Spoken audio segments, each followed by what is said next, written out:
Here we go, episode 120 of the Hardline Sports Talk. I'm Michael Merlo. That's John Michael Masiri. In our new little studio. Yeah, a little makeshift. Yeah. JM's house. Yeah.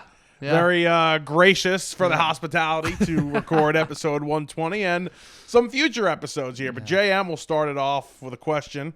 How are you doing? I'm doing good, man. It's been a little while. It's been a while. I haven't seen you in a while. Yeah, I mean, really. I feel like I haven't talked to you. I mean, we have a lot to discuss personally, sports-wise. We have a ton to discuss today as, took a little break last week, a little holiday break. Yep. Hope the holidays were great for everybody, and the new year is coming up. But we're going to start in the NFL Last today. episode of 2023. Yes, it is. Yeah. Yeah. We got a lot in this year. We did. We probably got like 45. We went like almost a 3-month span without missing an episode. Yeah. It was at least 40. We did at least 80% of the year. We had a week where we recorded. What do you mean? I feel like that was pretty straightforward. 80% of the year. 80% of the year. We recorded once per in a week. Okay. Yeah. 80% of the weeks. No, I don't think so. I think you're wrong on that. We'll have to do math on that. Yeah. I think you're wrong. I'll tell our R&D guy, our statistician. Yes. Yeah. We got a statistician. We have our own statistician that we'll ask him what he thinks about those numbers, which are wrong. Yeah. Anyway, we've been consistent. We love the consistency. We love the support. Please make sure you're liking, subscribing on YouTube. Yes. Checking out our social media. We're pumping a lot of stuff this week as well. Pause. Yeah, that could have been a pause. Yeah. All right, Jan, let's start with the MVP race, though, because in my mind, this is one of the worst we've seen in a very long time. You had Brock Purdy, who was the odds-on favorite by a lot heading into that Ravens Monday Night Football game, and he took a crap all over himself with 4 picks, and Lamar Jackson has emerged as the favorite, and Jan, I got to tell you, I couldn't disagree more. I'd love to start off the show with some fireworks and say you're an idiot, but I agree. I really don't get it. I think this is a very recency biased case here, and especially with Lamar. I mean, listen, there's no hiding it. This year, the quarterback play has been poor. The NFL in general has kind of been poor. I mean, there are just constant parody and BS going on in the NFL where it's like, somebody here, take the title as the best team in the NFL. I'm begging you, and nobody seems to want to do it. I mean, the Niners, we talked about it in week 5. We're like, this team might go 17-0. Then they lose 3 in a row. Then it's like, oh, well, they weren't healthy. Then they come out on Christmas Day in a game where we thought they were really going to say, okay, it's our Super Bowl to lose. And they get embarrassed on their home turf against the Ravens. So there's been a lot of parity, and that comes with the quarterback play. There have been quarterbacks who are normally lighting up the league and always in that MVP conversation, like your Patrick Mahomes' and your Josh Allen's and all those guys. And they're just not getting it done this year. There's a lot of injuries in the NFL as well, whether we're talking about quarterbacks, whether we're talking about the supporting cast for these quarterbacks. There's been a ton of injuries. You're 100% right. The play around the league has just been awful. Yep. And we see teams, like as we're recording right now, the Jets have had 4 quarterbacks. How many teams? The Browns have had 4 quarterbacks play for them. Yep. The amount of quarterbacks playing for the team. Giants have had 3. We never saw this, and that's why I think, and this is a discussion for the offseason, you're going to see more quarterbacks taken in the next few drafts than you've ever seen because they're going to really emphasize the backup quarterback. But back to the MVP race, this is where we'll have some fireworks because I don't think it's Christian McCaffrey as the MVP. I don't think it's Tyreek Hill. I think Hill had a chance, and he kind of blew it. He missed a game. He had a couple off games. I think he's out.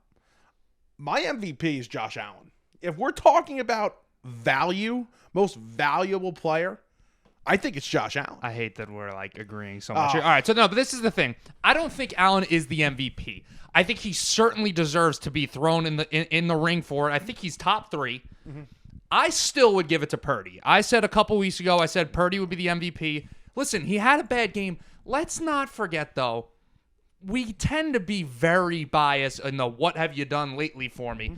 Aaron Rodgers, in his crazy 45 touchdown to 7 pick season or whatever it was a couple years ago when he won the MVP, started off the season throwing 3 picks and no touchdowns against the Saints. Like, if you just take Brock Purdy's game and you swap it with a week 2 game, I'm sure we're talking a little more highly about him in the MVP race. I think this is just a case of we have that bad taste in our mouth from Christmas Day when he played like crap against the Ravens. It was a really highly touted game. Highly game touted of the game. year. Yep, 100%. But guess what?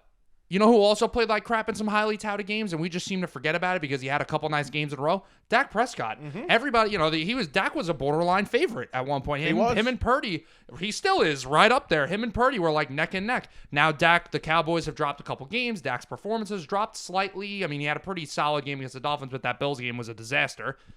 And now, Dak Prescott, we just seem to forget about all the crap that he did against great teams earlier in the year. Would it shock you if Brock Purdy went out there against the Commanders this week and threw 5 touchdowns and no interceptions? No. Honestly, I think he will. And he erases that game? Yeah. They made Trevor Siemian look pretty good. I mean, they are awful. They're a pretty bad team, and 100%. And that's just a discussion, I think, with the 49ers as well. When we get into the NFC in a little bit.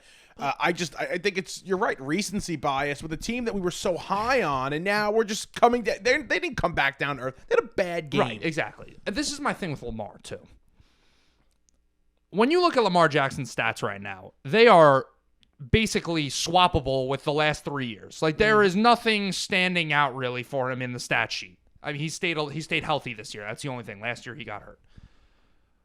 What I would say for Lamar's MVP case and why it's kind of bogus is the only reason why Lamar's being considered the MVP isn't because of his numbers. It's because of his record. It's because the Ravens are the number 1 seed in the AFC right now. They have the best record in the NFL. They are the number 1 team, and he is the quarterback of the number 1 team. This is just Lamar Jackson having a great defense, though. It's not like his numbers and his performance have gone up so much. Now, Ravens have never had bad defense. Right. They have arguably the best defense in the NFL now. Historically good defense. And they're atop the AFC, and it's like, all right, well, they're the best team, so now let's give it to Lamar. Listen, it's personal preference how you believe the MVP should be given. The way I've always thought about it is who has the best numbers, right? Like, obviously, if a guy like a Deshaun Watson a couple years ago, the team goes 4-12, and you have a great year, I'm not going to vote for you. That's just, you win 4 games, all right. But if we're talking about a number 1 seed quarterback versus a wild card team's quarterback, and the wild card team's quarterback has better numbers, I'm giving it to that guy. Yeah, it's 100%. It has something to do with his record.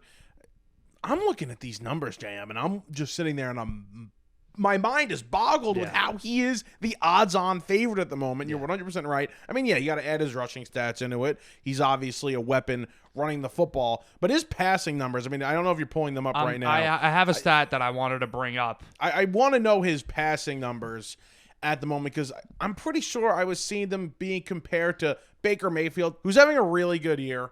And I don't want to disrespect Baker. Why not? You could. You could throw him. You could throw Stafford in there. You could throw a lot of guys in there. You could even, no, I'm not going to say that. You could compare Lamar's numbers to Russ as well, passing-wise. And we're going to talk about Russ in a little bit. So their numbers are very comparable. So he's at, let's see, he's played 15. He's played every single game this year, which is a plus these days because all these quarterbacks are getting hurt. He's thrown 3,357 passing yards, 19 passing touchdowns, and 7 picks. That's good for a 97.2 passer rating. Obviously, with Lamar, you got to bring up the ground. He's a great quarterback on the ground. He's got 786 rushing yards and 5 touchdowns. Here you go. These are the Lamar Jackson's rushing yards the past 3 years. 767, 764, 786. And he played 12 games in both seasons before that. So he's got the same amount of rushing yards in 3 more games than he usually does compared to the past 2 years. What's funny, Lamar was my MVP pick this year. And the reason why he was my MVP was because, in the beginning of the year, because I thought adding Todd Monken. Yeah, no more Greg Roman. Right, no more Greg Roman. They're going to throw the ball. They're going to be aggressive throwing the football. And listen, I think they haven't. It's clear that they haven't been running the ball with Lamar the way they've done in the past. Yeah. But the passing numbers are not where I thought they would be for him to get an MVP, and yet he's still the favorite right now. And again, it just shows the way the award, the player is up for the award at the moment. They're just not, up to par with how we've seen them. So this is a stat of EPA. I don't want to get into explaining what the statistic means. Explain EPA. EPA is basically just a measure of a player's contributions to their offense, just to put it very vaguely. Okay. It's basically like, I don't want to compare it to war, but the higher it is, the better. How about that? Okay. So the past 10 MVPs through week 15 average an EPA of 152. Okay? The top player in the NFL in EPA top quarterback is Brock Purdy with 120. So he's 32 below the normal average for MVPs. Lamar Jackson's is 10. Jesus. So, I mean, listen, I'm not saying this stat is the end-all, be-all stat. No stat is. But it puts it in perspective. Brock Purdy has been, say what you want about, the weapons and this and that. I posted a TikTok about it, about his air yards and that he does throw the ball downfield. And I think if you think he doesn't at all, you're just not watching the games. I wish you were at the bar with me the other night. The amount of people I was arguing with about Brock Purdy, some of our friends who are close friends, it was unbelievable. You know what it is about Brock Purdy? If we just treated every quarterback like they were a shadow, like there was no sort of distinctive characteristics about them, you didn't know their background, you just saw a shadow like they post on Twitter all the time of, this is a guy's numbers, you don't know what he looks like. This Blind is him. resume. Yep. Brock Purdy would be the MVP favorite, but because of his draft positioning and because of his backstory, there's obviously a bias held against him, just like with Trevor Lawrence, how people were anointing him as the prince already. And I mean, I think I had him as the number 6 or I think it's number 7 best quarterback in the NFL coming into this year. And I'm still in shock that the guy isn't like an MVP candidate. I thought he was just going to have a great year. It made too much sense. But the point is, we anoint these guys as superstars and hold them on pedestals because of their draft positioning, and we're more critical to guys that are later round picks. Yeah, and a lot of it obviously has to do with the weapons around Purdy, what he has to work with. Obviously, the offense that he plays in as well. It's very quarterback friendly. Almost every quarterback would sign up to go play for a Kyle Shanahan ran offense. It's unfair to guys like Brock Purdy who, aren't considered what they should be, and he's an elite level quarterback.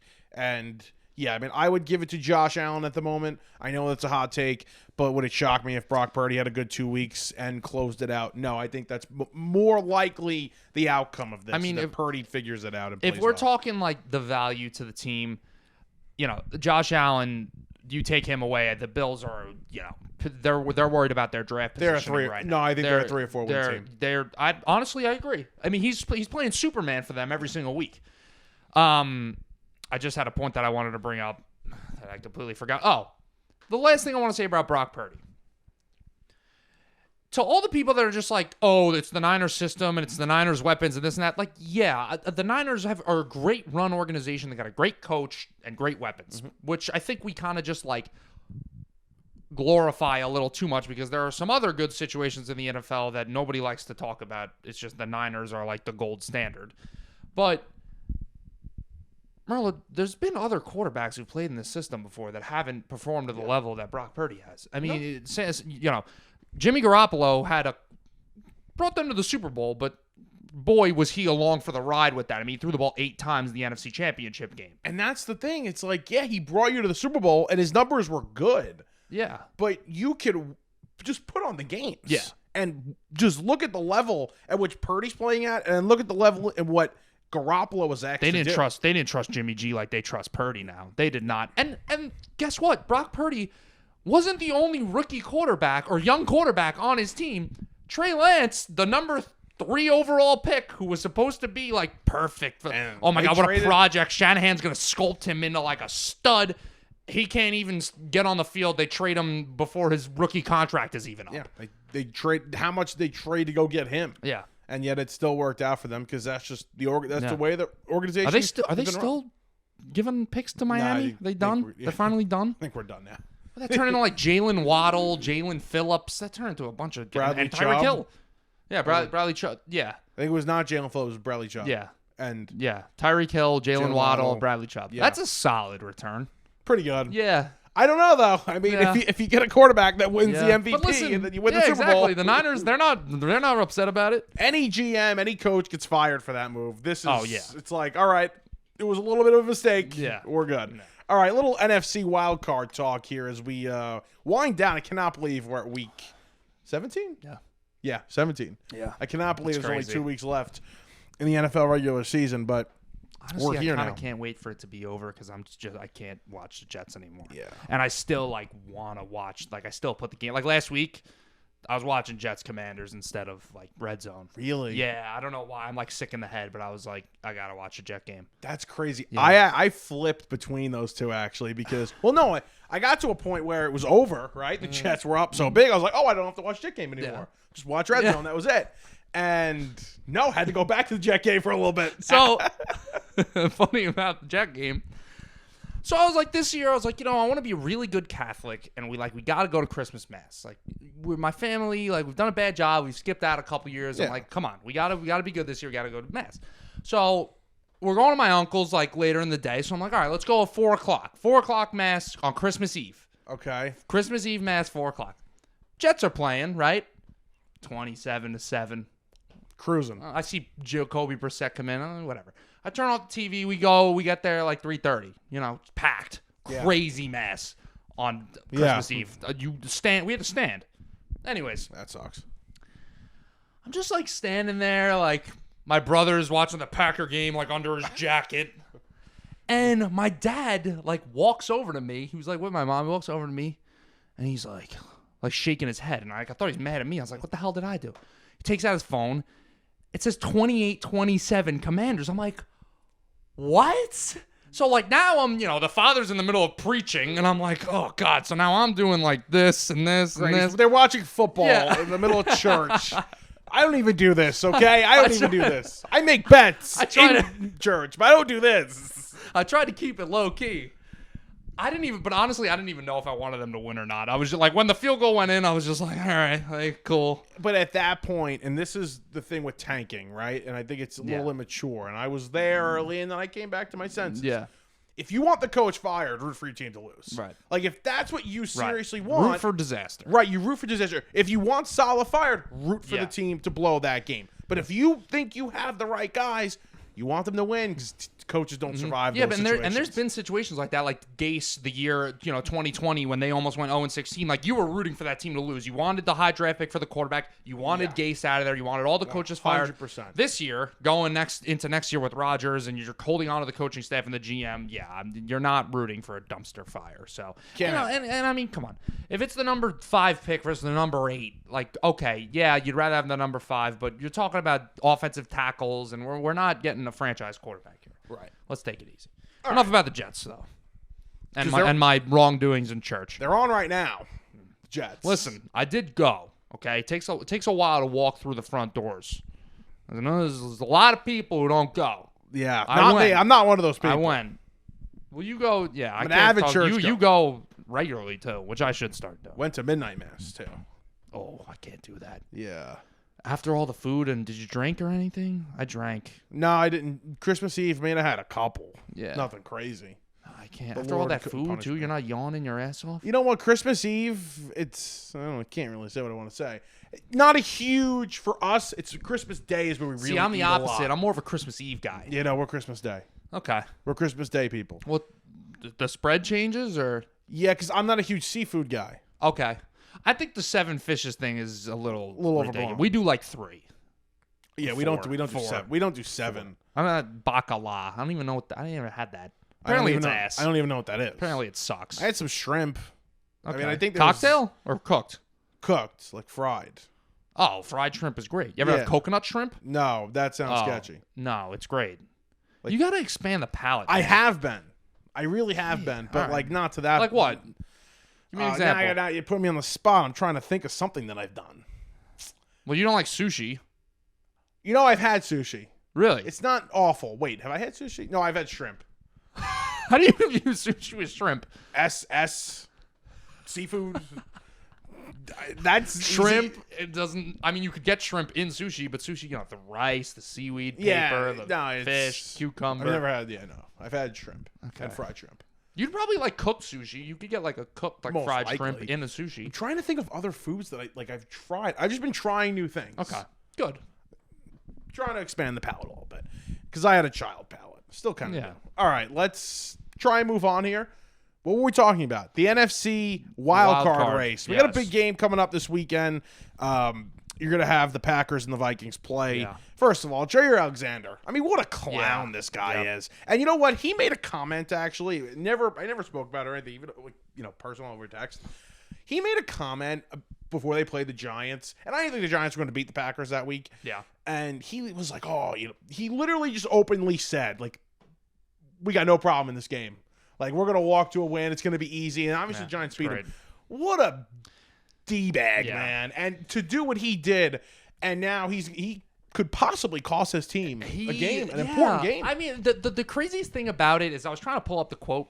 They're asking him, like, what the hell was that about? And he was talking so casually about the coin toss situation. And it was like, he's like, yeah, like, the players, like, they had my back. Like, the guys had my back. Like, no, they didn't. Number one, like, that's probably not true. Yeah. Like, he was probably venting in the locker room, like, man, like, coach didn't make me a captain. I'm from Charlotte. And one of his buddies was probably like, yeah, man, like, that's BS. But I found it hard to believe that guys were like, yo, like, go out for the coin toss. Like, that's a smart idea. And be the one to do the talking. Yeah, and almost mess it up. If that ref was, like, just, like, not in a good mood that day, the Packers are on defense to start the game, and they're not getting the ball at the second half.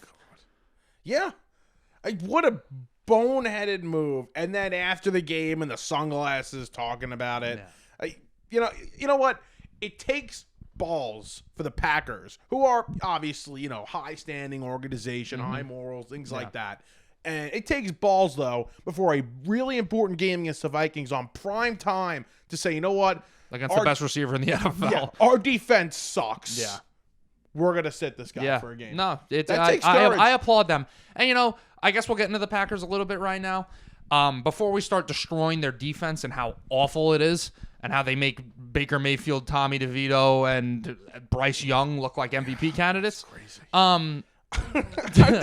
Listen, again, no Baker disrespect. Yeah. The other two, who they're undrafted rookie and no Baker struggled. Yeah, no Baker disrespect, but like perfect passer rating on the road, really. Yeah. I mean, it's funny. Obviously, my brother's a Packers fan. I got a couple other close friends that are Packers fans, and I see stuff on Twitter.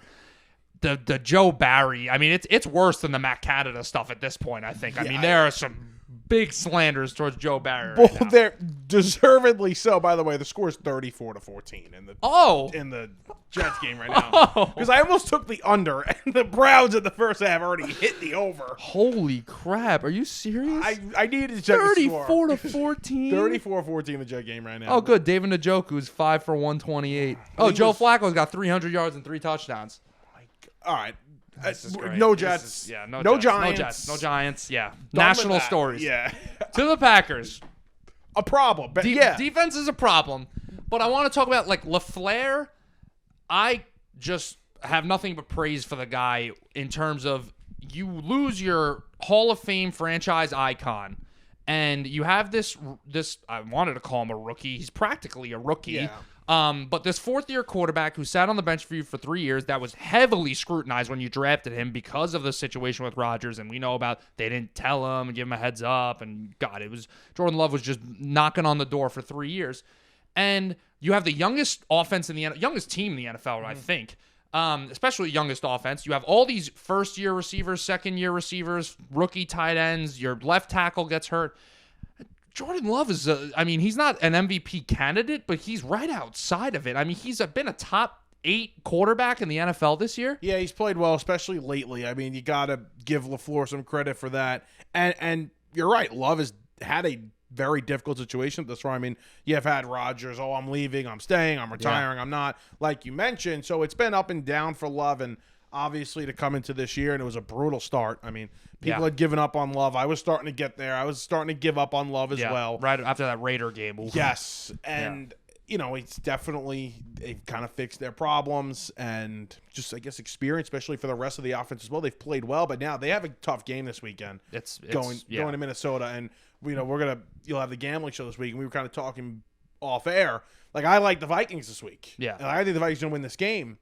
And it has nothing to do with Jordan Love. It has everything to do with the defense. Exactly, 100%. And this is why this team's not going to make the playoffs. Right. Well, the thing is, like, that offense it's great. I mean, it's been a top 10 offense in the NFL, but it can't hold up every single week. Like last week, you win 33-30 on the road against the Panthers, who have been incomparable as a team overall, and especially as an offense all year long. All the stuff about Bryce Young and how awful that offensive line is for the Panthers, and they have an offensive explosion. So the best game on offense of the year. Yeah, and it just the Packers, they have not been manhandling any teams by any means. When you had that was a little bar I just dropped. That was rhyme. Any teams by any means.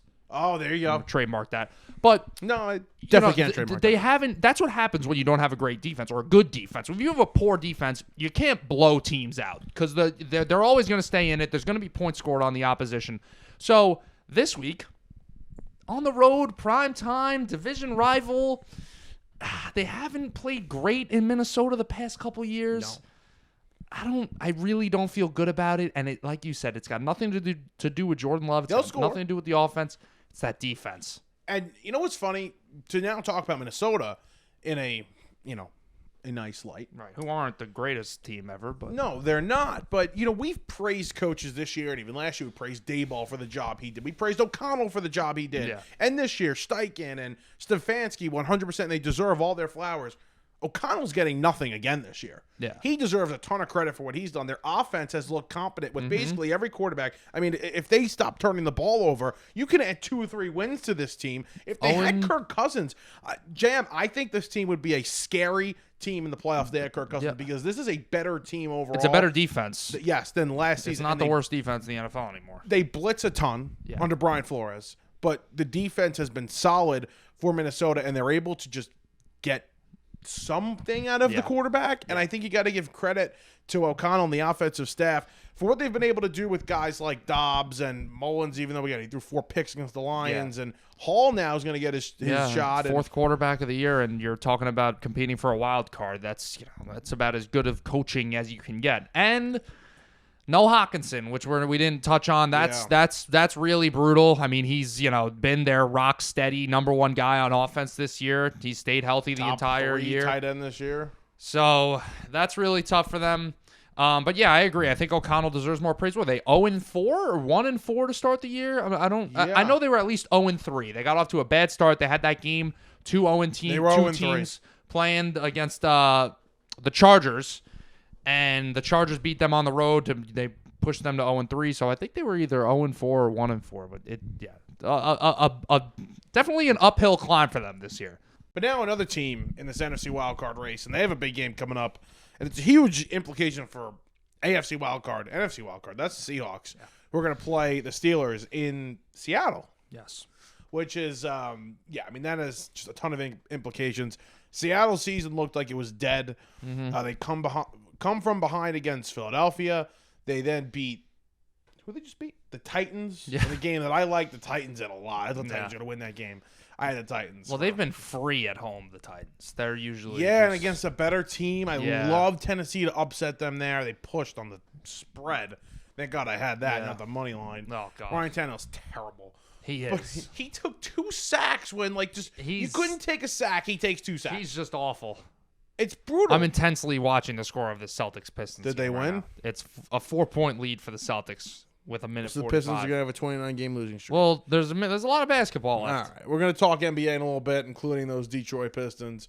JM is going to educate me on why they are so bad in a little bit. But just back to this NFC wildcard race, which, again, I mean, to me, these last few teams in the NFC, other than, the 2 top wildcard teams and the Rams, who are a live dog, in my opinion. I really like the Los Angeles Rams, and obviously Dallas or Philly, which most likely will be Dallas. The last spot here, I mean, that's a weak playoff team. Yeah, no, it is. You got the Rams against the Giants as well. We got to mention it's a little trap game. That's a trap game. But we talked about the Packers, we talked about the Vikings. All those teams, Rams, Seahawks, Packers, Vikings, are right there with each other. And I know I'm bouncing around. I just forgot to say when we were talking about the Packers, I want the Packers to lose because if they come in third, then it's most likely, unless the Patriots rip off 2 in a row here, it's Packers-Jets next year in Lambeau. Yeah, I saw that. Which is bad. So we need the Packers and yes, Packers in third. I'd like to see that too. To the Seahawks, they are like that team that they'll lose this game though. That's the thing that scares me about them is they will just one day show up to the football field and be like, "Oh, we forgot how to play football." So these are 2 teams that kind of have that reputation. The Steelers to me are going downhill. This took a dark turn very fast, and there's been a lot of conversation about Tomlin, and if I'm Mike Tomlin, me personally would look to get out rather than, I don't think a firing in any situation within the next couple years is justifiable for Mike Tomlin with all he's done for the Steelers. They wouldn't fire him, but you're right. I would get out. Yeah. They don't have a quarterback. The quarterback is not close to being on this roster. They haven't been able to get a quarterback. What if I told you they brought in Russell Wilson? That situation to me is so... I can't wrap my brain around that whole situation still. He's being released. It's just so insane. Yeah, I mean, I think the Steelers have a lot they need to clean up besides a quarterback position. I think they need some more weapons. I think that offensive line needs to be helped, and I think just the offensive philosophy, the number one thing that needs to be changed. Yeah. But yeah, that's a good start. Do you want a 35-year-old quarterback, though? Short-term solution to a long-term problem? Is the defense in a situation, though, where they're kind of in a, like, almost like the Jets where you have the defense right now? No. Just go get that quarterback? No, they're not. They're an aging defense. You have that obviously TJ Watt and Minka still have good days ahead of them, but, you know, that makes my point Cam Hayward, because that was actually a bad comparison, because the Jets are a young defense. Okay. I'm just saying in general they have the defense where, all right, just go get the quarterback so you can try and win with the defense you currently have. No, I don't think that that's the situation that they're in. If I'm the Steelers, I'm looking just see what you can do in the draft. Maybe, honestly, if you want to hold on for one more year and tank it next year, that's not what good organizations like the Steelers do. But it's difficult. What's that draft pick? You're gonna have to trade up. It's tough to tank though when you have defensive players like they do. When you have a coach like Mike Tomlin. Yeah. You know, we've just seen it. They're just mediocre at times, and they're just 500. They're average, and yet he's praised for that. And my cousin actually brought up a good point to me. It's like we praise the mediocrity of Tomlin. Yeah. He's always not. I got to give him credit for that. He's not going. He's going over 500. It's the same thing with Mike Vrabel. It's like, okay, you know they're gonna be in games like they basically elevate bad teams into being competitive, scrappy teams, which is something that deserves to be praised. But at the same time, you're right. Let's not blow that out of proportion and make it a really big deal, because at the end of the day, you're stuck in mediocrity. But that's not to say I don't like them. Like I really like. I think Vrabel's a really good coach, right? And I think Tomlin's a really good coach. And I think if you had these guys with legit rosters, they can elevate them to a point where you're considering them contenders. I mean, was that roster with the Titans when they were the 1 seed a couple of years ago? I mean, you had Ryan Tannehill as your quarterback. Yeah. You had other players on that team. They didn't have the greatest weapons. Mm-hmm. They're able to go to be the 1 seed. Sure, they lose in the postseason, but you're a 1 seed. But not for nothing, the Steelers have underachieved in years prior to the era we're seeing right now. Like Big Ben's last 5 years in Pittsburgh, you know, when they had the killer bees, Martavis Bryant and Le'Veon Bell and Antonio Brown, all these great guys, that team should have won a Super Bowl, and they didn't. Yeah. And, you know, it's tough. We see it with teams all the time. The Bills are in it this year, but we've seen it with the Bills over the past couple of years saying they should have won a Super Bowl. It happens. But, you know, you can't just keep underachieving. Full circle here back to kind of the AFC North. Because there's a couple of teams, a lot of teams, and they're fighting for a wild card spot. And just touch on the AFC wild card race. 6-point lead for the Celtics with 28 seconds. Oh, it looks like the 29th straight. Is it 29? Yeah. Jets 29. Got third and goal, by the way. Let's score 34. 34-17. All right. Well, we're about to talk about the Browns for a second here. Just AFC wild card in general. So the Browns are basically a lock at this point, right? If they hold on tonight and win, they clinch, I think, officially. Yeah. And they're technically still in play for the division. Yeah. Which they're is kind in of play crazy. for the 1 seed still. Which is absolutely wild. Mm-hmm. But you have other teams like the Colts, they're fighting, and the Texans are fighting, the Bengals, excuse me. You know who's not in contention for the 1 seed anymore? The Chiefs are not. The City Chiefs. Yeah, you've been excited here talking about these Chiefs. God, love it. Love it. Yeah. I mean, I don't love it. I don't like to see Mahomes like this. My little Mahomes there. Oh, my God. Kelsey, whatever. I don't like to see my Mahomes like that, though. The thing with the Chiefs. Wait, can we talk about Taylor Swift for a second? Sure. She's I feel like not. we talk about Taylor Swift a lot. She's not. I was thinking about this the other day, and I wasn't really saving. You think it about for Taylor here. Swift a lot? No. Is she on your mind a lot? I am. Do you listen but to her music? I love her music. She's my second most listened to. Tate McRae, man. Yeah, I told you I put you on. Like, I was on Tate McRae because I just thought she was very attractive. But now I'm actually listening to like some of her songs. I put you on. You did put me on. Run for the Hills. I'm not a huge fan. Oh, that's my. Honestly, I'm not gonna lie. That's the only song I listen to, but I listen to it like repeatedly. Get a grip. Like, you know, like you ever see those memes like people don't know what you're listening to? Like, I'm like walking around the gym with my AirPods in, listening to Tate McRae, and like people probably think like, oh, like he's listening to like Eminem or something, and I'm just not. I listen to a lot of weird stuff. Nothing's weirder than me. Yo, yeah, that's true. You listen to like Michael Bublé. He's my number one on Spotify. If you listen, if you listen to Michael Bublé any time that's not Christmas time, it's weird. You want to hear something crazy? I did not get into Michael Bublé Christmas until this Christmas. So I was just a fan of Michael Bublé. Like, I like his songs. I like his regular music. And that is insane. I never fully got into the Christmas version of Michael Bublé until this Christmas. Insane. And I was like, I'm an even bigger fan now. Is that his real name, by the way? Yeah. Why wouldn't what is Bublé? Is that French? I guess. I don't know. Yeah, I think so. He's got a little accent. Michael Bublé. Yeah, he's got a nice accent. Yeah? Like a French accent? Could be. It's just an accent. Okay. It's not a... Speaking of French, Spanish class not doing so good. No, right? we're not. Currently no comment. Right, no comment. Right. There's no comment. He signed an NDA with Hofstra about. We're currently Spanish. fighting. Okay. Currently fighting some charges. Not charges, you know. Allegations of your grades. Yes. Right. So anyway, back to Taylor Swift, because it does come back to football. Taylor Swift is obviously a megastar, Greg's right? airline field goal blocked. Just keep going. Doesn't get any easier, man. Doesn't get any easier. But anyway, back to Taylor Swift. She's a megastar. She's a megastar in her own right. She doesn't need Travis Kelce. She does not need the NFL. Right. She is not going to be looked upon well in the eyes of Chief fans, in my opinion. You think she's got that bad mojo with her? This is a bad mojo. It's a very bad year in terms of the Kansas City Chiefs standards that we've seen for the past, half a decade, a little bit more. Yep. So I don't think Taylor Swift is going to come out of this so swiftly. Chief fans are not going to be happy with her when they're bounced out in the second round. But now to the Chiefs. Let's talk about what is the problem with the Kansas City Chiefs? Andy Reid is a great coach. I don't want to take anything away from him and make it seem like I'm sliding this coaching staff by any means. But the lack of football IQ on this offense and the lack of discipline and just everything for this team it's troubling. I mean, you have pre-snap penalties. You have guys that we're getting a little light show. This is what recording at home is like. Recording at Jan's house. The parents are home. With the headlights flashing in. I forgot what I was going to say.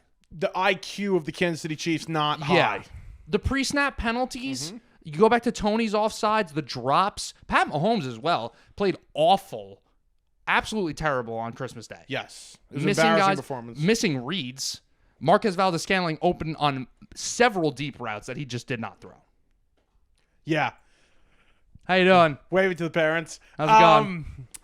There's a lot of problems. I think Kelsey's one of them. When you're able to take Kelsey completely out of the game, and now you're focusing on your other weapons, who I like. I like Rice. Yeah. But, he's a younger guy, and, you're asking a lot of him at the moment. He can't be a number one and he can't as a rookie. He's not a number one, and he may not ever be a number one. So, especially to ask him to be a number one in his rookie year, that's tough. Yeah. Kelsey's been taken out of the game, man. I don't know. Again, I think we spoke about every episode now. Is it him getting older? Is it him distracted? Is it him thinking about retirement? Yeah. Or are they just completely taking him out of the game? They recognize they have nothing else offensively, weapon-wise, than Kelsey. Right. Just really doing a great job defensively on him, or is he out of it? I don't know what to think. I think it might be a little bit of a mix of everything. I mean, he is getting up there in age. He looks like he's lost a slight step. He doesn't look like an old man out there by any means. I think that the quarterback, something that people I think are afraid to talk about. When Pat Mahomes is on, he is nobody better. Fantastic. Nobody better. Yeah, he's the best quarterback in the league. But we've only seen Pat Mahomes in great situations, playing backyard football. I think when you take a guy like that, remember when Pat Mahomes came into the NFL, there were a lot of concerns about his sloppy play. His footwork was disorganized, and he's still that way. He still doesn't have great footwork. Any NFL scout will tell you that. I think when things start to break down and you need to maybe take those checkdowns and get a little bit more structured because the backyard style isn't working because your receivers are less talented and there's less chemistry. When that starts breaking down, I think Mahomes is starting to break down a little bit because he can't take all that safe stuff. Was it last season or the year before where he got off to the difficult start? He was turning the ball over. Yeah. It might have been last season. He was turning the ball over. They just did not look crisp offensively, and it was because of this. He was just trying to take the deep shots, and he started to take what the defense was giving him, and the problems were fixed. I don't know if the fix is so easy offensively for them right now. Listen, to predict the AFC right now in the playoffs is almost impossible because they could snap their fingers and their problems are sort of fixed here. You're right. They can do that. I would genuinely be shocked if they make it out of the AFC. I know that sounds a little crazy because they've been so good, but like take away all the hype and the what you remember and take a little bit of less of that Chiefs Kool-Aid. And just look at the way the AFC is shaping up and look at the way that they've played, especially recently, the 3-5 in their last 8 games. This is not a typical Kansas City Chiefs football team. I like 2 teams better than them to come out of the AFC. And you're going to be shocked. If it's anybody but the Dolphins, Bills, or Ravens, I'm going to be like, what the hell? Well, they're the Browns. I mean, yeah. Browns. Those Bills are my Browns. 2 teams. I don't know which one yet. Those are my 2 teams. Do you think they'll beat Baltimore or Miami? Yeah, I think right now it's crazy. I have done a bit of a 180. Right now, my pick to make it out is Miami. Yeah, you impressed, huh? They should have lost. We'll talk about that on the gambling. You know show. what? That You know why off, I took. Man. You know why I like Miami in that game. I just and I'm not trying to say like, oh, it was so obvious because it was a very close football game. Could have gone either way. It just came down to coaching. Like I'm not a McCarthy guy, and I think McDaniel's a hell of a coach. So I'm like, I'm just gonna go with the better coach here. It's fair. Dallas, they're so inconsistent, and they scare me with that coaching staff. Can't settle for field goals. No. When Pollard has an easy touchdown, don't break it inside. Go to the outside. All right, where are we here? Quickly, just before we kind of flip the switch to the NBA. Yeah. The storylines that we could get possibly in the AFC and the NFC. We could be looking at revenge games all over the place. Matt Stafford going to Detroit, playing Jared Goff and the Lions. We could have in the divisional round the Browns going to play the Ravens in the Browns playing the Ravens. Joe Flacco back in Baltimore against Lamar Jackson. I mean, we could have the Bills, who are on a heater right now, and they could get revenge on the entire AFC. You have the Chiefs, again, like we mentioned. Yeah. Can they snap out of their funks and then shock the world again? There are so many storylines around the NFL that, it's been a weird year. It's been sloppy football, like we mentioned at the top. But the postseason has some storylines that could really carry it. Buccaneers, Browns, Super Bowl, potentially Baker Mayfield Bowl. Imagine that. You could have that. They're going to make the playoffs, but I'm really hoping that they clinch it this weekend. Yeah, me too. Love. They're the only team in that division where I actually respect them. Yes, 100%. Yeah. And can't believe I'm saying that about a Todd Bowles coach team. Yeah, but who we I think both predicted to finish last in that division. Did we? I mean, I remember. I think I gave them 4 wins. I was high on the Panthers. I was high on the Panthers, and then I flipped. I was like, the Panthers are going to suck. Thank God I flipped, because that would have been a bad look for me if I'd predicted that. I got to go back and look. I don't know if I had them. I had the Falcons to win. I know that. I had the Falcons to win the division. You had New Orleans. I had New Orleans. Yeah. I think I was higher on the Bucs than a lot of people. Probably. I think so. I had this weird thing about the Bucs. Yeah. And then after they beat the Vikings week 1, I was like, I'm going to bet them to win the division, and I never did it. I also said I was going to bet the Browns to win the Super Bowl 6 weeks ago. That would have been a really good. The only Super Bowl bet I have in right now that's a realistic shot is Niners over the Dolphins. I did one before I cashed everything out. Yeah. What is Eagles, Bengals, just Super Bowl. I had that one too, but I used a bonus bet, so it's not. Not feeling good about that. Yeah. All right, let's make the switch here to the NBA. Do we have a final result in the Pistons game? Yeah, the results are in. The Celtics have won 128-122 in overtime. after an absolutely awful first half against the Pistons. They pull off the comeback. They pull off the upset. No, obviously not the upset, but yeah, it's over. They were the most bet money line of the year, plus 850. The Pistons tonight against the Boston Celtics in Boston. Yeah. Which is kind of crazy. Vegas called the Adam Silver at halftime and said, "Are you out of your mind?" All right, so it's 29 straight losses. Yeah. So give me the longest losing streak in NBA history. What is that? It's the 28 in a row. It's that. Oh, this is They it. broke the record at 27. They broke the record. This is the longest losing streak. The crazy thing about this, first of all, it's a bad look for the NBA. As a fan, this is hilarious. I root for them to lose every night. It's nothing against the Pistons. It's just like I like history and I like story. cool. Like it's a good It's like let's see. I want to see a team like go like 5-77. That'd be hilarious. We're talking about it right now. Yeah. I mean, it's definitely a story if we're talking They're about Detroit not- Pistons basketball. I was talking about this the other day. They're a team where if they win a game, like I think they'll probably rip off like 4 out of 10 or 5 out of 10. Like I still expect them to win double-digit games this year. I don't think they're going to be that bad. What's the worst team again? Was it 10, It was the 11? Charlotte Bobcats in the lockout year that were 9-66. What was? Didn't a Nets team have a really bad season? I think so. I mean, the Knicks had a couple 15-win years. 17-65 was like a peak Knicks year. That's crazy. It was like the Alexei Shved year. That was pathetic. Do they get to 17? Probably not. No, probably not getting to 17. No, they don't wins. get to 17.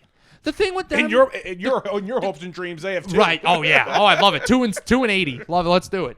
The crazy thing about this though, they're not that bad on paper. Like they're bad. They're not a playoff paper team. They're not 2-28 bad though. I mean, anytime you have a top 50 player in the NBA like Cade Cunningham, and I'm not saying anything crazy. He's top 50, but he's a top 50 player in the league. You shouldn't be this bad. Like you would expect it just to be a bunch of G League players running around out there, but Cade Cunningham can give you. He did it the other night, 40 points. Right. And he's a number 1 overall pick. What was their projection coming into the year? Like, were they like a bubble wide? No. They weren't. They knew they were going to be bad. You know, it was going to be them and the Spurs and the Hornets and the Jazz competing for the worst team in the NBA. But not this bad. I mean, listen, they got a couple injuries. Jalen Duren's still hurt. When he comes back, it might be a different story. He was a nice young player for them.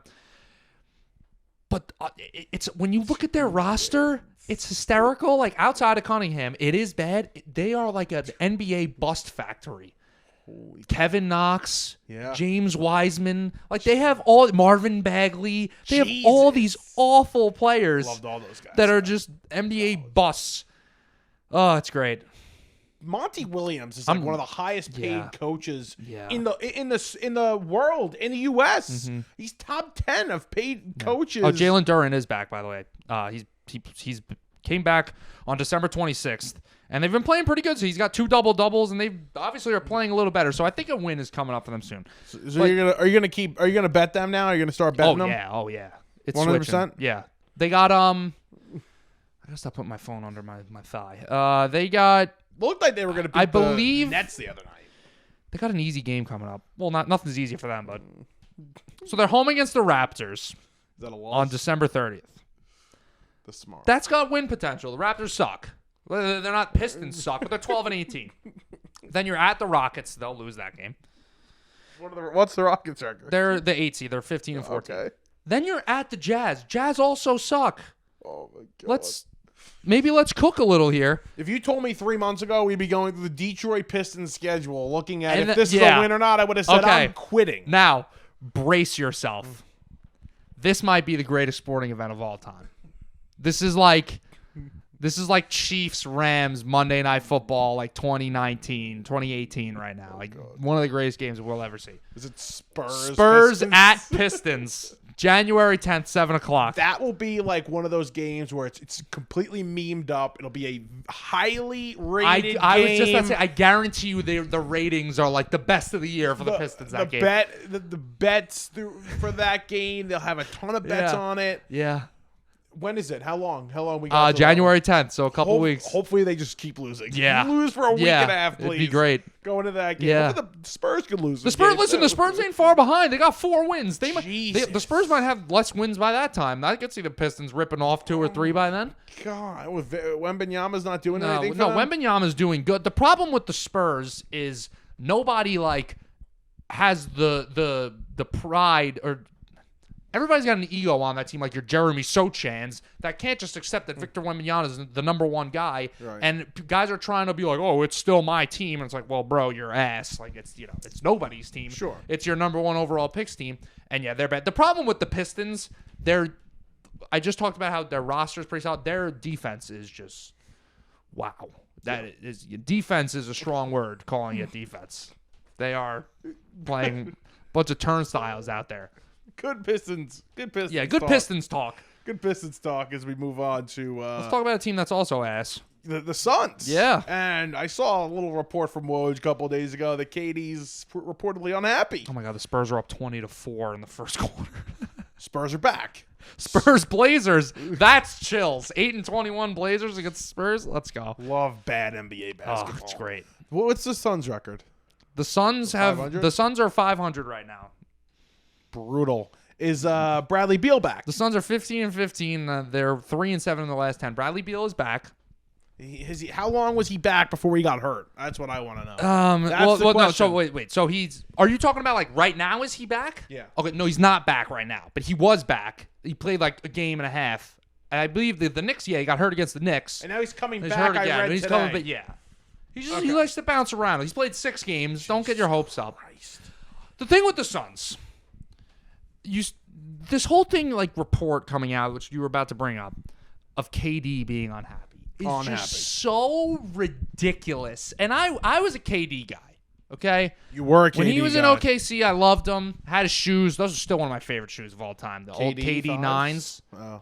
Maybe the 5s. They were black with the little KD on the side. Yeah, but they were the orange, and they had little shark teeth in the front or something like that. They weren't the high tops, they were low tops. The low tops. Right? Yeah, I didn't like those. Yeah. My fat ankles needed the high tops.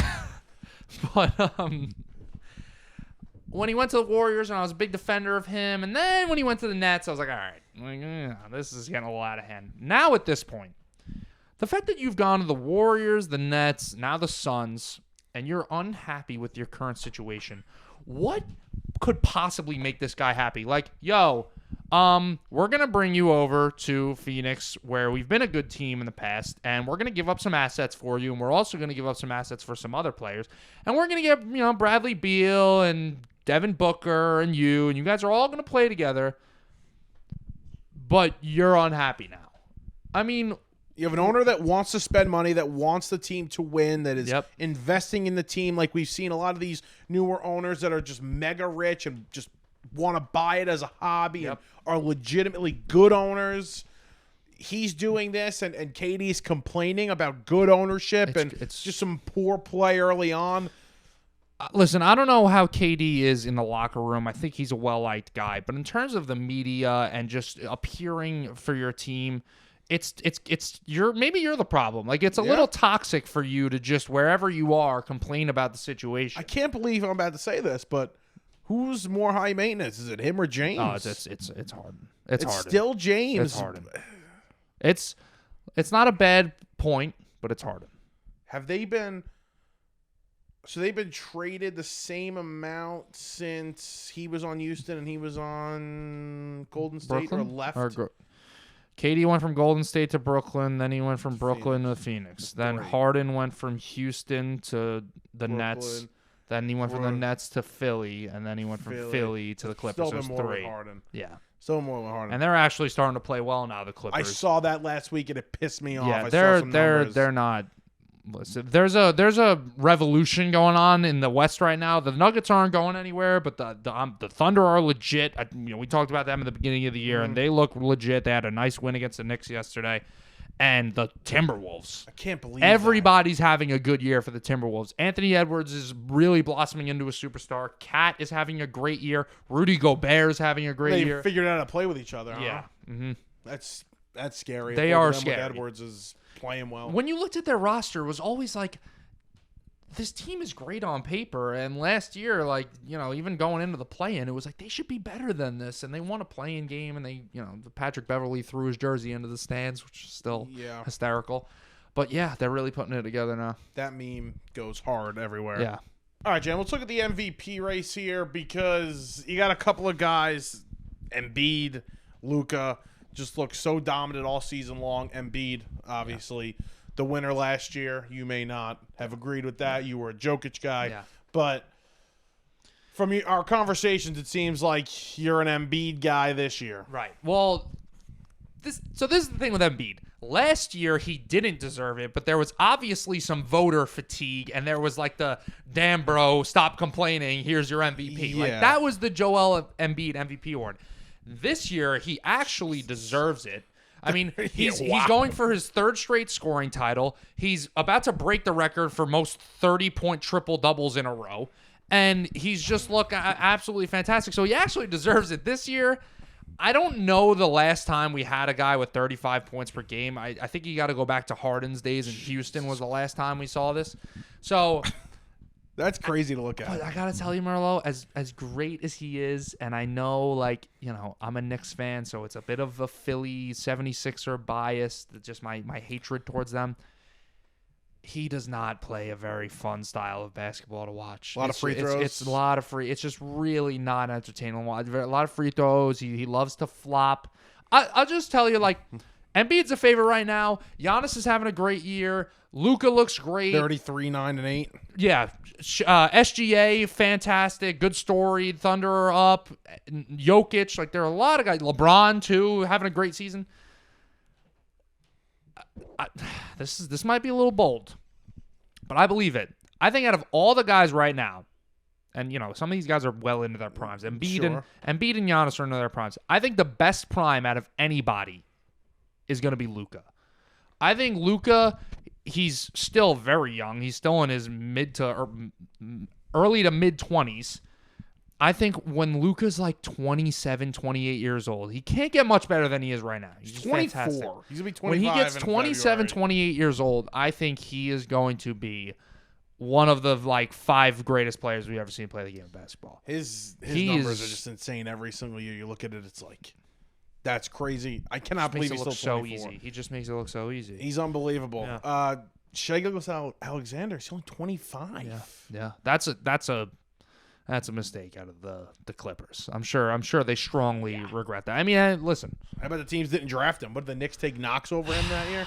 Yeah, so we were at that draft. Why did you have to bring that up? We were at that draft, everybody wanted Porter. Yeah. So everybody was booing the crap out of the Knox pick. Yeah. Meanwhile, I mean, and Porter's a fine player. Would have been a better draft pick, but how about Frank Ntilikina over De'Aaron Fox? Oh God. Yeah, that's a tough one. The 2018 NBA draft is going to go down as maybe the greatest draft of all time. I mean, the 03 draft gives it a run for its money. Well, wait. So, let's go down the list. Yeah. This will make a good TikTok. Number 1, DeAndre Ayton. Mid. Okay. That's a mid first overall pick. Yeah, not very great. Mid. Not great. Number 2, Marvin Bagley. Bad start. Yeah. Ass. Marvin Bagley sucks. Number 3, Luka. Okay. To Atlanta. It was a swap. Yeah. Jaren Jackson, number 4. Okay. Great pick. Yep. Trae Young, 5. Good pick. Yeah. I mean, I think Trae Young's like, he is what he is. Like, he's a Solid great player, but like, can you win with him? If you get him at 5, you feel good about that. Okay. Mo Bamba, not good. Wendell Carter, not good. Nope. Colin Sexton, great pick. Yes, good pick. Kevin Knox, not a great pick. There we go. Mikal Bridges, great pick at number 10 to Philly. Shai Gilgeous-Alexander, number 11. Phenomenal pick. Below the Knicks, baby. Now it starts getting, Miles Bridges, James Robinson, Michael Porter Jr., 14. Phenomenal pick. Dante DiVincenzo, number 17. Great pick. Kevin Huerter, 19. Great pick. Josh Okogie, 20. Grayson Allen, 21. Moritz Wagner. It's pretty mid-ass pick. This is going to go down as one of the best drafts of all time. Mo Wagner's like the last respectable guy in the first round there. Robert Williams and Landry Shamet too. That's going to go down as one of the better drafts of all time. Luka, Trae Young, Shai Gilgeous-Alexander. Yeah. Jaren Jackson, Bridges, Porter. Yeah, that's pretty damn good. Yeah. I guess you want to run 2003 real quick? Yeah, let's see 2003. All right. We'll see what's better. Do you think 2003 is better? I mean, 2003 will is be pretty, better. Obviously, we don't know how the rest of these. I think it will be. I think 2000. Well, I kind of forgot Chris Bosh was in this draft. Oh, here we go. All right, let's hear it. I obviously knew LeBron, Wade, and Melo. Oh yeah, but outside of that, I mean, outside of like 3 top 25 players of all time, I think Chris Bosh. Yeah, and Chris Bosh, another Hall of Famer. But yeah, there will never be a better top 5 than LeBron, my glorious Darko Milicic, Carmelo Anthony, Chris Bosh, Dwayne Wade. That's about. Doesn't get better than that. Yeah, that's as good as it gets. So we'll just get rid of the list there. Now that's it. No more lists. You're good. Right there. All right, that's going to do it. Episode 120 in the books. In the books, man. Not much baseball. Hell of a year. Yeah. It's a great job. Hands a little sweaty. Yeah. No, you're good. Yeah, a little sweaty. I've been kind of, rubbing and drying it over here. Yeah. Too much rubbing. Yeah. Not much baseball. Obviously, Yoshinobu Yamamoto, he signed while we were on our little week break there. Spineless. He's a fraud. Yeah, spineless is a good term for him. He's with the Dodgers now, so we didn't get to, fight over that. Excited for the weekend. Gonna have a good time. Yeah, great weekend ahead. Any New Year's resolution out of you? Oh, I mean, the one, lose weight. I want to be nicer to people. That's a good one. I want to be nicer to people. There you go. That's what I want to do. Just the general public, your family, friends, everybody. I want to be. I want to be a. You do have that little sassy side to you. I think you're a generally nice person. To people that don't know me, I am. But I want to be over the top friendly. I want to be one of those annoying friendly. Don't become a pushover though. Not a pushover. Friendly, so outgoing. It's like wow. Right. It's almost you want to light up the room. Yes. Okay. Yeah. I gotta say, when you walk into a room, it gets dark real quick. That's not true. Real quick. That's not true. But yeah, what about you? Anything?